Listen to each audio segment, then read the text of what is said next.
40 दिन और 40 रातों तक परमेश्वर का पुत्र भूखा रहा, अकेला रहा और एक ऐसा अदृश्य सामना किया जिससे पूरी इंसानियत का भविष्य तय होना था। लेकिन वो कौन था जो मसीह को चुनौती देने की हिम्मत कर रहा था? क्या वो बस कोई आम बुरा आत्मा था या फिर खुद लूसीफर, वो गिरे हुए स्वर्गदूत जिसने परमेश्वर के खिलाफ बगावत की थी? बाइबल इस टकराव की हर एक बात साफ साफ बताती है। 3 परीक्षाएं, 3 हमले बहुत ही सोच समझकर रचे गए। वो एक चालाक दुश्मन था जिसे परमेश्वर का वचन अच्छे से पता था और जो उसे तोड़ मरोड़ कर अपने मतलब के लिए इस्तेमाल करना जानता था। लेकिन इस मुलाकात के पीछे कुछ और भी था जो ज्यादातर लोग समझ नहीं पाते। अगर शैतान ने पूरी दुनिया के राज उसे ऑफर किए तो क्या इसका मतलब यह है कि वो सच में उनका मालिक था? अगर उसने खुद परमेश्वर के वचन का इस्तेमाल किया यीशु को बहकाने के लिए, तो क्या इसका मतलब यह है कि वो परमेश्वर की योजना को जानता था? और सबसे बड़ा सवाल जो यीशु को आजमा रहा था, क्या वो सच में लूसीफर था? इसका जवाब बाइबल में है। और जो कुछ उस रेगिस्तान में हुआ था वो आपकी इस कहानी को देखने का नजरिया पूरी तरह बदल सकता है। तेज जलता हुआ सूरज सूखी पड़ी जमीन को झुलसा रहा था और जो कोई उस वीरान जगह से गुजरता उसके होंठ प्यास से फटने लगते। यीशु परमेश्वर का बेटा अब अकेले चल रहे थे, पवित्र आत्मा के द्वारा आगे बढ़ाए जा रहे थे, एक ऐसे वक्त की ओर जो आने वाली सदियों तक याद रखा जाएगा। ना खाना, ना कोई साथ, ना कोई आराम, बस एक लंबा, शांत और बहुत गहरा इम्तिहान।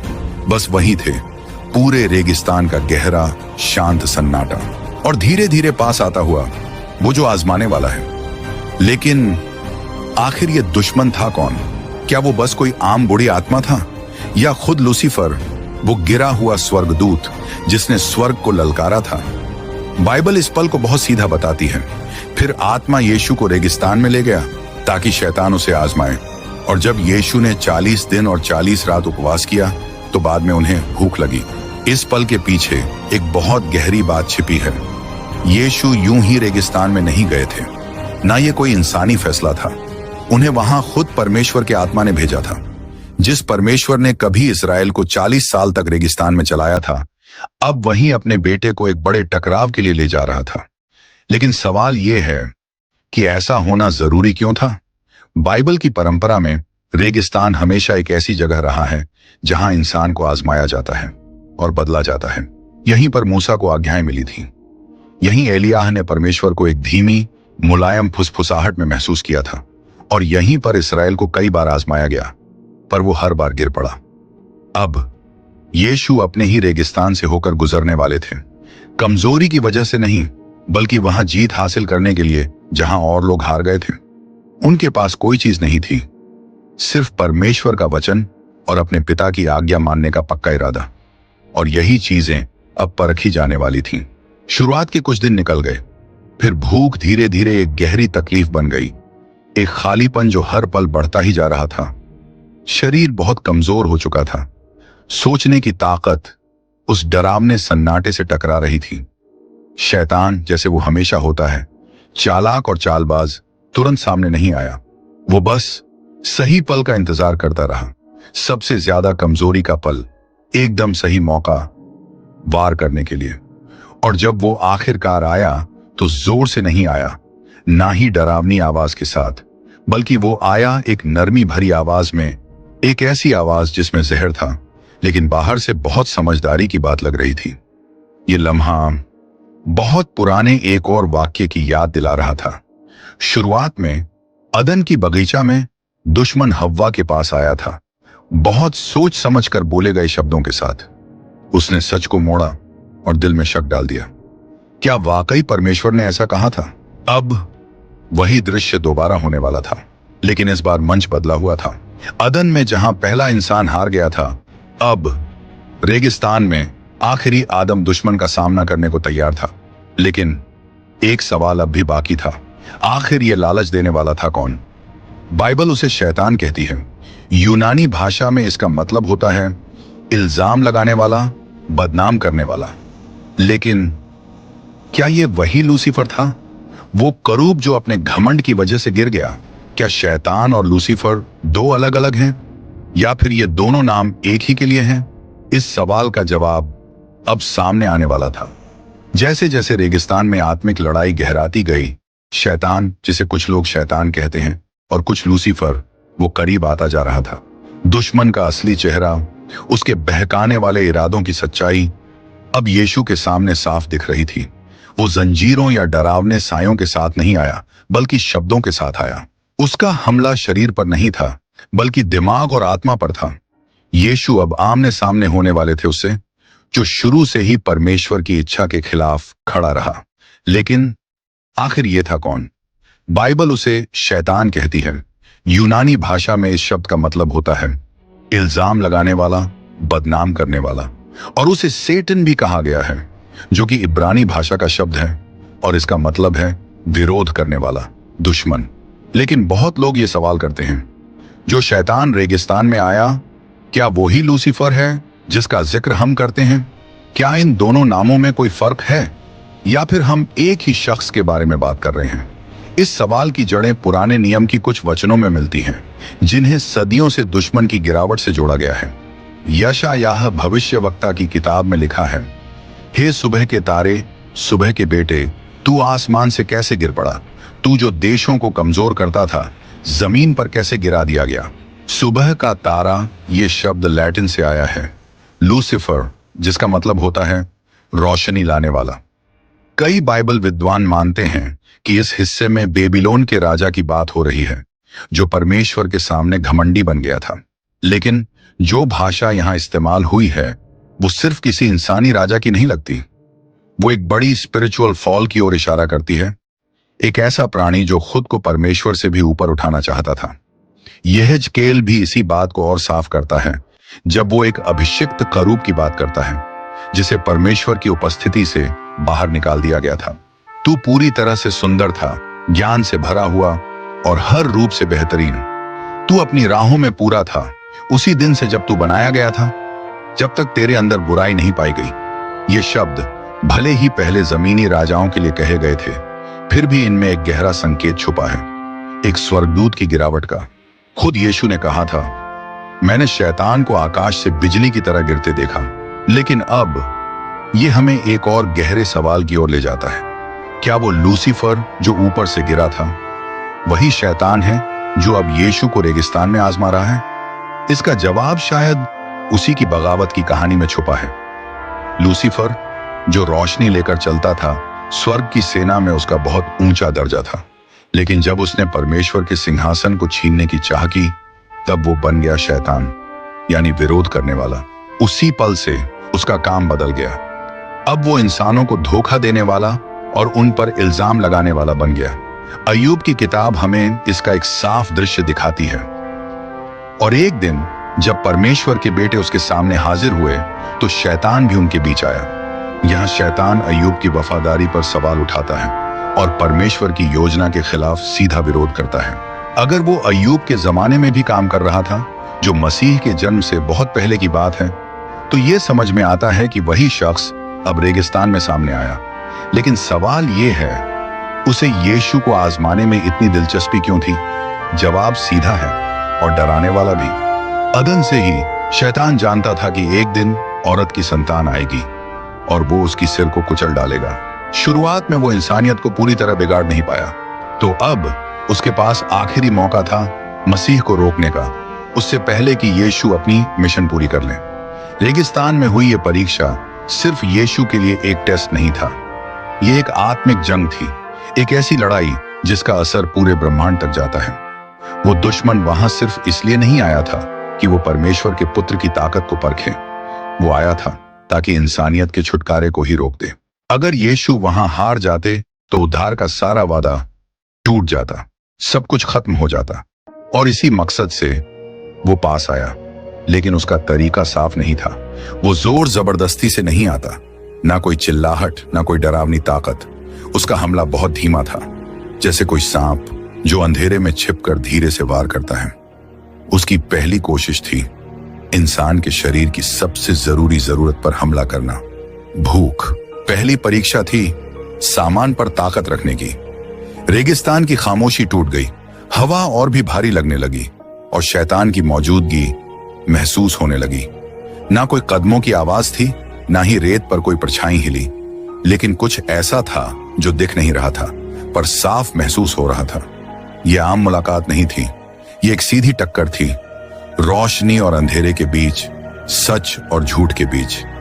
यीशु 40 दिन और 40 रात का उपवास करने के बाद अपने शरीर की आखिरी ताकत पर खड़े थे। उनकी मांसपेशियों में दर्द था, उनके कदम बहुत धीमे हो गए थे, उनकी नजर धुंधली हो रही थी। भूख अब सिर्फ एक तकलीफ नहीं थी, वो एक जलती हुई पीड़ा बन चुकी थी जो उनके जिस्म को जला रही थी, उनकी ताकत को धीरे धीरे खत्म कर रही थी। लेकिन उनकी आत्मा अब भी मजबूती से खड़ी थी। वो जानते थे कि उन्हें रेगिस्तान में आत्मा ने ही लाया है और ये सब किसी इत्तेफाक से नहीं हो रहा था। और ठीक उसी पल जब यीशु सबसे ज्यादा कमजोर थे, दुश्मन सामने आया। उसका हमला कोई जोरदार हमला नहीं था, शैतान चीखते हुए नहीं आया, ना ही कोई डरावनी आवाज या धमकी लेकर। वो बस बातों के जरिए आया, ऐसी बातें जो ठंडे दिमाग से सोची गई थी, बहुत नरमी से कही गई, ऐसी बातें जो बाहर से समझदारी जैसी लगती थी और कुछ तो ऐसे लगी जैसे उसे यीशु की चिंता हो। शैतान इंसानों की फितरत को बहुत अच्छे से जानता था। उसे पता था जब इंसान की सबसे जरूरी जरूरतें छिन जाती हैं तो वो जल्दी हार मान जाता है। और इसी बात को जानकर उसने अपना पहला वार किया। अगर तू परमेश्वर का बेटा है तो इन पत्थरों से कह कि ये रोटी बन जाए। बात सुनने में बहुत साधारण लगती थी, जैसे कुछ गलत नहीं कहा गया हो। तो फिर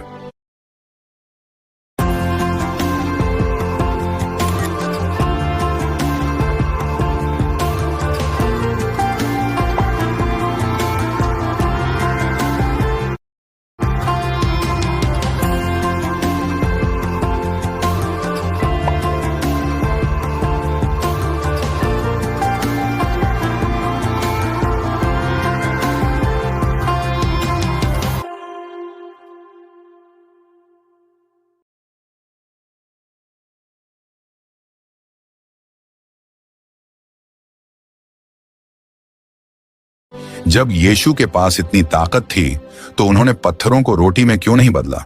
वो तो खुद पूरे ब्रह्मांड के बनाने वाले थे, जिसने कभी इज़राइल को जंगल में मन्ना खिलाया था, जो आगे चलकर भीड़ के सामने रोटियां और मछलियां बढ़ाकर हजारों को खाना खिलाएगा। तो फिर क्यों नहीं अपनी ही भूख मिटा ले? लेकिन यही थी शैतान की चाल। ये हमला सिर्फ यीशु की भूख पर नहीं था, ये था उस भरोसे पर जो यीशु ने अपने पिता परमेश्वर पर पूरी तरह रखा था। शैतान सिर्फ एक चमत्कार करवाना नहीं चाहता था, वो तो यीशु की पहचान पर सवाल उठा रहा था और इस बात पर भी कि क्या वो अपनी मसीहाई जिम्मेदारी को सही तरीके से निभाएगा या नहीं। दुश्मन पहले भी यही चाल चला चुका था। अदन के बाग में उसने हव्वा से सीधे ये नहीं कहा था कि फल खा लो, उसने बस एक शक डाला था, क्या परमेश्वर ने सच में ऐसा कहा है? उसने सीधे परमेश्वर की आज्ञा पर वार नहीं किया, पर सवाल का एक बीज बो दिया। और अब रेगिस्तान में वो वही चाल दोहरा रहा था। वो यीशु को ये नहीं कहता कि इन पत्थरों को रोटी बना दो, वो कहता है अगर तू परमेश्वर का पुत्र है। ये बात अपने अंदर एक छुपा हुआ जहर लिए हुए थी। वो ये नहीं कह रहा था कि यीशु परमेश्वर का पुत्र नहीं है, लेकिन ऐसे बोल रहा था जैसे अगर है तो साबित करो। यही था असली इम्तिहान। क्या यीशु अपने पिता की आज्ञा मानेगा या उस वक्त की जरूरत के दबाव में झुक जाएगा? इस लालच में दो चालें थीं। पहली, मसीह की पहचान पर वार करना, और फिर उसे कुछ ऐसा करने को उकसाना जो पिता की मर्जी से बाहर हो। अगर यीशु उस चुनौती को स्वीकार कर लेते तो वो ये दिखाते कि अब वो परमेश्वर पर निर्भर नहीं है। वो चमत्कार अपने पिता की महिमा के लिए नहीं, बल्कि अपनी भूख मिटाने के लिए करते, एक शारीरिक चाह को पूरा करने के लिए, अपने मन से काम करने के लिए। लेकिन मसीह इस चाल में नहीं फंसे। उन्हें पता था कि असली लड़ाई शरीर की नहीं, आत्मा की है। उन्हें यह भी समझ था कि यह जंगल एक सजा नहीं है, बल्कि एक तैयारी है। उन्हें मालूम था कि रोटी सिर्फ शरीर को ताकत देती है, लेकिन परमेश्वर का वचन आत्मा को जिंदा रखता है। और फिर यीशु ने जवाब दिया, लिखा है मनुष्य सिर्फ रोटी से नहीं जीता, बल्कि हर उस वचन से जीता है जो परमेश्वर के मुंह से निकलता है। ये शब्द यूं ही नहीं बोले गए थे, यीशु ने इस्राएल के इतिहास का एक बहुत ही खास पल याद दिलाया।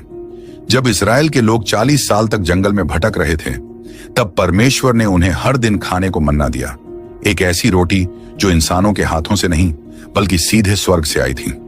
परमेश्वर ने अपने लोगों को सिखाया था कि वो पूरी तरह उसी पर भरोसा करें, उसकी दी हुई हर जरूरत का इंतजार करें और यकीन रखें कि सही समय पर वो सब कुछ देगा। लेकिन कई लोग अपनी बेसब्री में परमेश्वर से नाराज हो गए और फिर उसकी बात नहीं मानी। लेकिन यीशु ऐसा नहीं करेगा। वो जंगल में इसलिए नहीं था कि वो परमेश्वर की इच्छा को चुनौती दे, बल्कि इसलिए था कि वो खुद को पूरी तरह उसकी मर्जी में सौंप दे। उसे शैतान को कुछ साबित करने की जरूरत नहीं थी। वो परमेश्वर का पुत्र था और उसकी पहचान किसी दिखावे वाले चमत्कार पर नहीं टिकी थी। सच्चा बेटा वही होता है जो अपने पिता की बात मानता है, चाहे भूख कितनी भी ज्यादा क्यों ना हो, चाहे जंगल कभी खत्म न होता लगे। यीशु का यह जवाब शैतान की पहली चाल को तोड़ देता है। शैतान समझ गया कि वो यीशु को उसके पिता पर शक नहीं करा सकता। उसे परमेश्वर की मर्जी से बाहर ले जाना भी मुमकिन नहीं। लेकिन शैतान हार मानने वाला नहीं था। अगर भूख मसीह को परमेश्वर की योजना से हिला नहीं पाई, तो शायद अगली परीक्षा थोड़ी और चालाक होनी पड़ेगी। अब दुश्मन कुछ और ज्यादा खतरनाक इस्तेमाल करने वाला था, खुद परमेश्वर के वचन को, लेकिन उसे तोड़ मरोड़ कर धोखा देने के लिए। दूसरी परीक्षा थी आत्मा पर काबू पाने की कोशिश। पहला हमला नाकाम हो गया था। परीक्षक ने देख लिया कि यीशु न तो भूख से हिलने वाला है और न ही किसी शक में पड़ने वाला। यीशु का जवाब मजबूत था, और वो भी परमेश्वर के वचन के आधार पर। उसने साफ कर दिया था कि वो बिना सोचे कुछ नहीं करेगा और अपने पिता की मर्जी से बाहर नहीं जाएगा। लेकिन शैतान इतनी जल्दी हार नहीं मानने वाला था। अगर यीशु ने पहला बार झेल लिया था, तो अगला हमला ज्यादा चालाकी से किया जाएगा। अब निशाना था उसका अपने परमेश्वर पर भरोसा। एक पल में सब कुछ बदल गया। यीशु अब रेगिस्तान की तपती गर्मी में नहीं था, बल्कि यरूशलेम के मंदिर की सबसे ऊंची जगह पर खड़ा था। उसके सामने थी वो पवित्र नगरी, शहर की भीड़ भाड़ भरी गलियां जहां भक्त और याजक चलते नजर आ रहे थे। और उसी पल दुश्मन उसके पास खड़ा था। लेकिन इस बार शैतान सिर्फ हल्के इशारे नहीं करेगा। इस बार वो खुद बाइबल की बातों को इस्तेमाल करेगा यीशु को फंसाने के लिए। अगर तू परमेश्वर का बेटा है तो यहां से नीचे कूद जा, क्योंकि लिखा है वो अपने स्वर्गदूतों को तेरे बारे में हुक्म देगा और वो तुझे हाथों में उठा लेंगे ताकि तेरे पैर को कहीं पत्थर से ठेस ना लगे। इस बार की चाल पहले से कहीं ज्यादा चालाक थी। शैतान अब सिर्फ चुनौती नहीं दे रहा था, वो अब परमेश्वर के वचन को ही तोड़ मरोड़ कर इस्तेमाल कर रहा था यीशु को गुमराह करने के लिए। यह बात ली गई थी भजन संहिता 91 से, एक ऐसा हिस्सा जो परमेश्वर की सुरक्षा के बारे में सबसे ज्यादा जाना जाता है। लेकिन इस बार शैतान की चाल में कुछ बहुत ही चालाक और बुरा था। उसने उस वचन को अधूरा बोला। उसने उस जरूरी शर्त को ही हटा दिया जो परमेश्वर ने अपनी सुरक्षा के लिए रखी थी। अगर पूरा भजन पढ़ा जाए तो वहां लिखा है, क्योंकि वो अपने स्वर्गदूतों को तेरे लिए हुक्म देगा कि वे तुझे तेरे सभी रास्तों में संभालें। लेकिन शैतान ने उस हिस्से को हटा दिया। तेरे सभी रास्तों में एक छोटी सी बात लेकिन बहुत जरूरी थी, जिससे साफ पता चलता है कि परमेश्वर की सुरक्षा उसी वक्त मिलती है जब हम उसके रास्तों पर चलते हैं और उसकी बातों को मानते हैं। पर दुश्मन ने उस सच्चाई को मोड़ दिया। एक वादा अब एक तरह से परमेश्वर को आजमाने का बहाना बन गया। लेकिन यीशु ने फौरन उस चाल को पहचान लिया। अगर वो छलांग लगाते तो ये सच्ची भरोसेमंद आस्था नहीं होती, बल्कि एक लापरवाही होती, जहां वो एक चमत्कार की मांग करते बजाय इसके कि अपने पिता की योजना पर भरोसा रखें। यह सिर्फ पहचान साबित करने की परीक्षा नहीं थी, ये एक कोशिश थी कि किसी तरह परमेश्वर को अपने फायदे के लिए इस्तेमाल किया जाए। यहां जो परीक्षा थी वो बहुत धीरे से दी जा रही थी, जैसे कि परमेश्वर को मजबूर किया जाए कि वो इंसान की मर्जी से चले, ना कि हम उसकी परफेक्ट योजना में विनम्रता से झुकें। लेकिन यीशु ने बहुत ही साफ और सच्चे मन से जवाब दिया। शास्त्र में लिखा है, तू अपने परमेश्वर को परीक्षा में मत डाल। ये कहते ही यीशु ने दुश्मन की चाल को पूरी तरह उजागर कर दिया, क्योंकि सच्चा विश्वास कभी किसी दिखावे या बड़े चमत्कार पर टिका नहीं होता। परमेश्वर को कभी भी आजमाने की जरूरत नहीं है, क्योंकि उसने तो अपनी सच्चाई हर दौर में बार बार साबित की है। पूरे उद्धार के इतिहास में उसकी वफादारी साफ दिखती है। इज़राइल ने जब वो रेगिस्तान में था तब परमेश्वर पर शक किया, उसकी देखभाल पर सवाल उठाए, लेकिन यीशु ने ऐसा नहीं किया। वो पूरी तरह डटे रहे। उन्होंने कभी भी पिता की मर्जी से बाहर कुछ करने की कोशिश नहीं की। और अब शैतान को समझ आ गया कि ये चाल भी काम नहीं आई। अगर यीशु भूख में नहीं डगमगाए, अगर वो परमेश्वर को जबरदस्ती कुछ करने पर मजबूर नहीं करेंगे, तो अब अगला वार कुछ और होना चाहिए। तो अब आखिरी हमला और ज्यादा सीधा होना था, ज्यादा तीखा, ज्यादा चालाक। अगर यीशु शारीरिक भूख के लिए या आत्मिक घमंड के लिए अपने पिता से दूर नहीं होंगे, तो शायद शक्ति और शोहरत का लालच उन्हें मोड़ सके। तीसरी परीक्षा, दुनिया के राज्यों पर राज्य करने का लालच। शैतान 2 बार हार चुका था। यीशु ने भूख के सामने हार नहीं मानी और न ही परमेश्वर को आजमाने की इच्छा में झुके। अब दुश्मन को अपनी चाल बदलनी थी। इस बार वो छिपे हुए सवाल नहीं पूछेगा, बल्कि सीधे एक लालच देगा। इस बार जो प्रस्ताव आया वो सिर्फ इंसानी इच्छा से कहीं ज्यादा बड़ा था। एक पल में ही पूरा दृश्य फिर से बदल गया।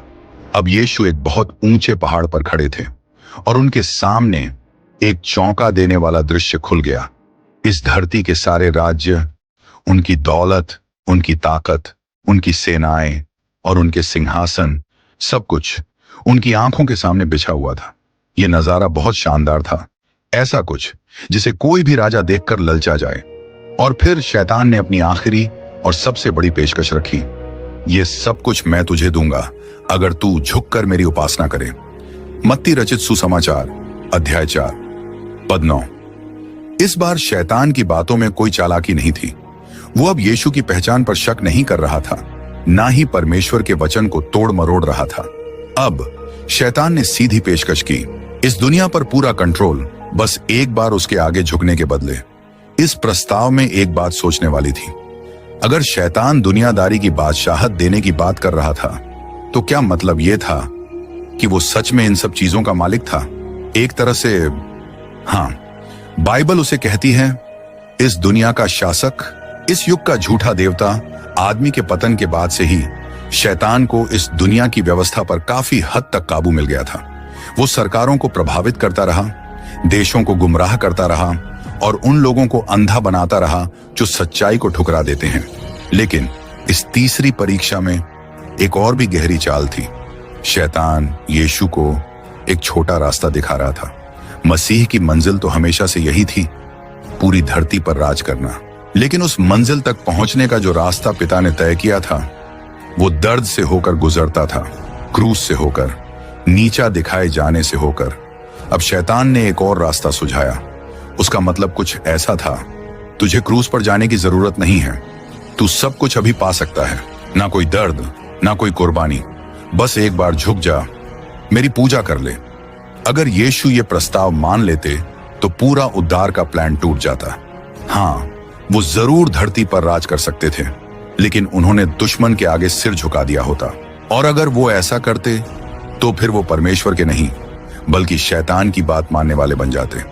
इस सौदे की कीमत सोच से भी बाहर थी। एक ऐसा राज्य जिसमें उद्धार ही ना हो, एक ऐसी ताकत जिसमें छुटकारे की कोई उम्मीद ना हो, एक ऐसा शासन जिसमें परमेश्वर की अनंत योजना ही ना हो। लेकिन यीशु का जवाब अब तक का सबसे मजबूत जवाब था। उन्होंने सिर्फ उस प्रस्ताव को ठुकराया नहीं, बल्कि शैतान को सीधा डांट कर कहा, दूर हो जा शैतान, क्योंकि लिखा है, तू सिर्फ अपने परमेश्वर की आराधना करेगा और सिर्फ उसी की सेवा करेगा। यहीं पर यह टकराव अपनी आखिरी हद तक पहुंच गया।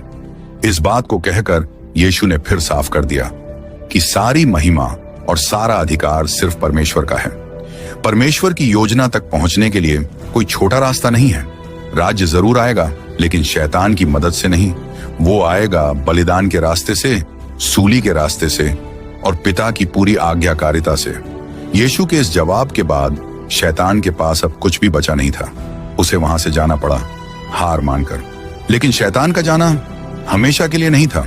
जैसा कि लूका की खुशखबरी में लिखा है, जब शैतान ने सारी परीक्षा ले ली तो वह कुछ समय के लिए वहां से चला गया।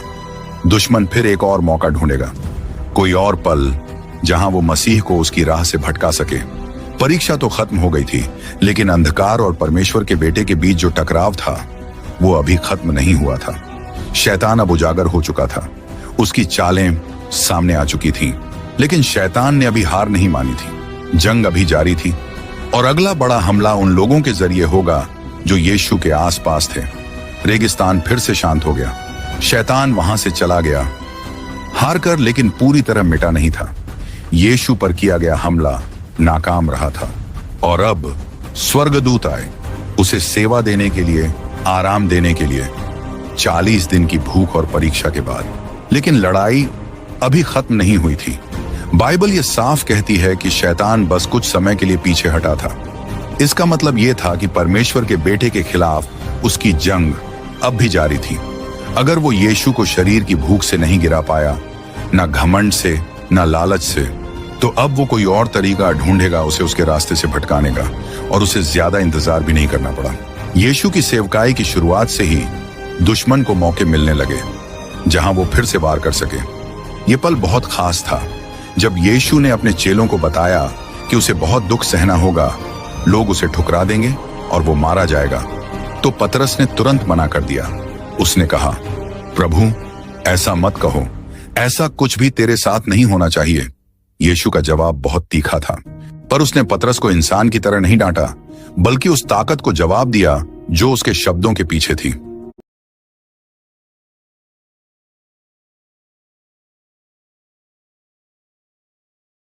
यूट्यूबर बनना चाहते हो और पैसा कमाना चाहते हो तो मेरी बात ध्यान से सुनना। यूट्यूब से कमाई तभी होती है जब आप सही चीजें सीखकर काम करते हो, और ये सही चीजें आपको जूडो सिखाता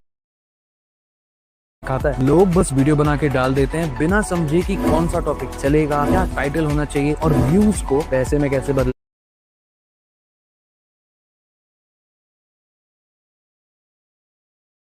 जूडो का यूट्यूब कोर्स आपको शॉर्ट रिकॉर्डेड वीडियोस में समझाता है viral video ideas, perfect titles, best thumbnails और मोनेटाइजेशन का पूरा प्रोसेस। ये कोर्स आप अपने फोन से कहीं भी और कभी भी देख सकते हो, चाहे आप स्टूडेंट हो, जॉब पे हो या घर से काम क्यों ना कर रहे हो। अब यूट्यूब सिर्फ हॉबी नहीं, करियर बन सकता है। अगर सीरियस हो पैसे कमाने के लिए तो जूडो अभी डाउनलोड करो।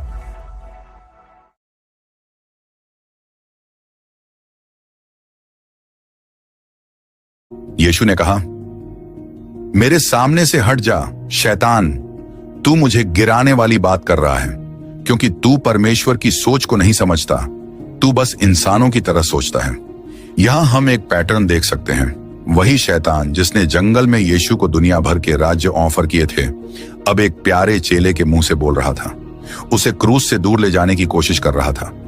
दुश्मन कभी सामने से हमला नहीं करता, वो चुपचाप आता है, आसपास के लोगों के जरिए फुसफुसाता है, शक पैदा करता है, ऐसे रास्ते दिखाता है जो देखने में आसान लगते हैं, लेकिन असल में वो मंजिल से भटकाने वाले होते हैं। और उसकी चाल यहीं खत्म नहीं हुई।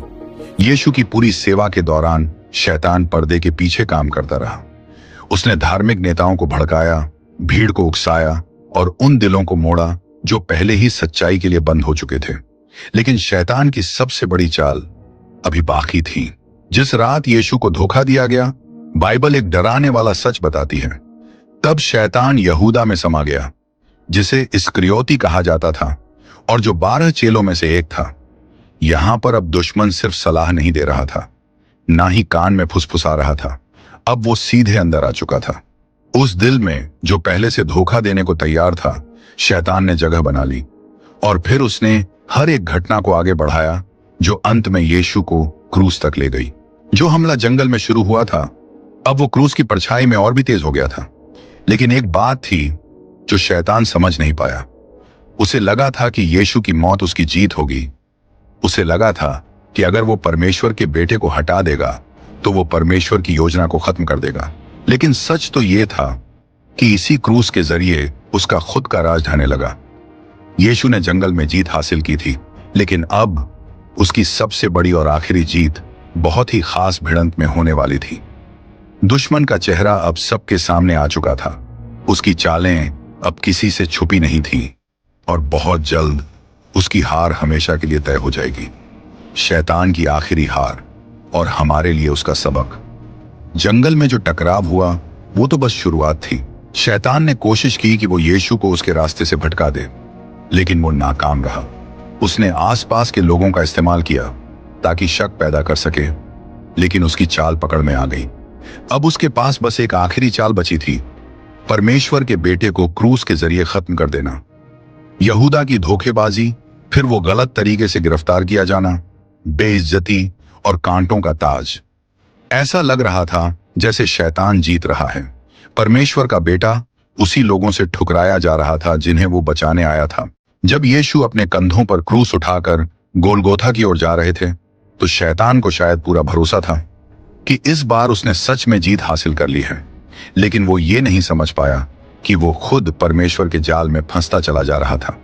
परमेश्वर की योजना कभी भी क्रूस से बचने की नहीं थी, बल्कि उसे जीतने की थी। यीशु को मारा नहीं गया, उन्होंने खुद अपने आप को सौंप दिया, हम सबके पापों का बोझ लेकर। और फिर क्रूस पर एक ऐसा पल आया जो किसी ने सोचा भी नहीं था। जो पल शैतान की जीत जैसा लग रहा था, वो पल उसकी सबसे बड़ी हार बन गया। जब यीशु ने अपने प्राण छोड़ दिए, उन्होंने कहा, पूरा हो गया। ये शब्द सिर्फ उस वक्त नहीं, बल्कि पूरे युगों तक गूंजते रहे। लेकिन सवाल यह है, क्या पूरा हो गया था? पाप की कीमत चुका दी गई थी, मौत और नर्क की ताकत टूट चुकी थी। शैतान, जो सदियों से इंसानों को कैद करके रखता था, अब अपनी ताकत को टूटते हुए देख रहा था मसीह के छुटकारे के काम के सामने। प्रेरित पौलुस ने इस जीत को बहुत साफ शब्दों में बताया है। उसने रियासतों और अधिकारियों को उनके हथियारों से रहित कर दिया, उन्हें सबके सामने शर्मिंदा किया और क्रूस पर उन पर पूरी तरह जीत पाई। जो लड़ाई रेगिस्तान में शुरू हुई थी, वो क्रूस पर जाकर खत्म हुई। पहली भिड़ंत में शैतान ने यीशु को दुनिया के सारे राज्य देने की कोशिश की थी, लेकिन अंत में यीशु ने उसी शैतान के हाथों से मौत और नर्क की चाबियां छीन ली। दुश्मन की हार ताकत से नहीं हुई, बल्कि परमेश्वर के मेमने की पूरी कुर्बानी से हुई। लेकिन लड़ाई अभी भी खत्म नहीं हुई है। शैतान आज भी इस दुनिया में काम कर रहा है, लोगों को धोखा देने के लिए, उन्हें तोड़ने और मिटाने के लिए। वो आज भी फुसफुसाता है, शक पैदा करता है, सच को तोड़ मरोड़ देता है, छोटा रास्ता दिखाता है और झूठे वादे करता है। लेकिन अब उसकी हार तय हो चुकी है, उसका समय अब गिनती में है। बाइबल हमें उसके आखिरी अंजाम की एक झलक देती है।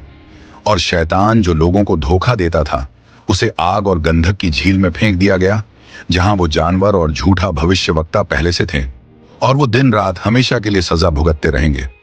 जो कहानी रेगिस्तान में शुरू हुई थी, वो उसी दिन पूरी होगी जब मसीह फिर से लौटेंगे अपना हमेशा का राज लाने के लिए। तब तक हमें मजबूती से चलते रहना है, ये जानते हुए कि जीत हमारी ताकत से नहीं आती, बल्कि उससे मिलती है जिसने पहले ही हमारे लिए जीत हासिल कर ली है। रेगिस्तान अंत नहीं था, वो तो बस एक शुरुआत थी।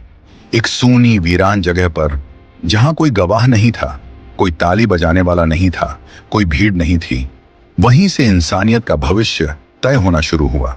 शैतान ने परमेश्वर के बेटे को झुकाने की कोशिश की, उसे शॉर्टकट देने चाहे, पावर और शोहरत से लुभाया। लेकिन यीशु ने इन सब का सामना किया। वो झुके नहीं, उन्होंने ना सिर्फ उस परीक्षा को हराया, बल्कि शैतान की कमजोरी भी सबके सामने ला दी और दिखाया कि असली जीत इस दुनिया के राजाओं में नहीं है, बल्कि परमेश्वर की आज्ञा मानने में है, पूरी तरह से, बिना डगमगाए। और ये लड़ाई वहीं खत्म नहीं हुई। आज भी शैतान वही चालें चला रहा है। वो आज भी शक डालता है, आज भी सच्चाई को मोड़ता है, आज भी ऐसे आसान रास्ते दिखाता है जो आखिर में तबाही तक ले जाते हैं। उसे पता है कि वो उस उद्धार को नहीं मिटा सकता जो मसीह ने हमें दिया है, लेकिन वो कोशिश करता है कि लोगों का दिल हमेशा की जिंदगी के रास्ते से दूर हो जाए।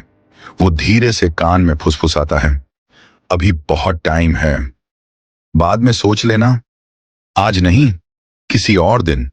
लेकिन धोखा मत खाना। हर एक चुनाव, हर एक पल, हर एक कदम मायने रखता है। वही यीशु जिसने रेगिस्तान में जीत पाई थी, उसी ने क्रूस पर भी जीत हासिल की। और ये तुम्हारे लिए था। अगर तुम्हें लगता है कि तुम दूर चले गए हो, अगर तुम्हारे अंदर कुछ ऐसा है जो वापस लौटना चाहता है, अगर पवित्र आत्मा इस वक्त तुम्हारे दिल को छू रहा है, तो उस आवाज को नजरअंदाज मत करना। उद्धारकर्ता अपने हाथ फैलाए खड़ा है, तैयार है तुम्हें गले लगाने के लिए। शायद आज वो दिन हो सकता है जब तुम्हारी जिंदगी हमेशा के लिए बदल जाए। इसे कल पर मत टालो। अगर तुम्हारा दिल चाहता है कि तुम अपनी जिंदगी मसीह को सौंप दो, तो कमेंट में लिखो, हे प्रभु यीशु, मैं तुझे अपना एकमात्र और पूरा जीवन का उद्धारकर्ता मानता हूं। मैं तुझे स्वीकार करता हूं। और अगर तुम पहले से ही मसीह के हो तो अपना विश्वास दोबारा जताते हुए लिखो, आमीन, ताकि ये संदेश और भी जिंदगियों तक पहुंचे और रोशनी ले आए उन तक जिन्हें उसकी सबसे ज्यादा जरूरत है। मसीह के बिना कोई रास्ता नहीं है। मसीह के बिना कोई सच्ची जीत नहीं है। दुआ है कि ये सच्चाई आपके दिल को बदल दे और वही ताकत जिसने रेगिस्तान में जीत पाई थी, वो आपकी जिंदगी में भी जीत लाए।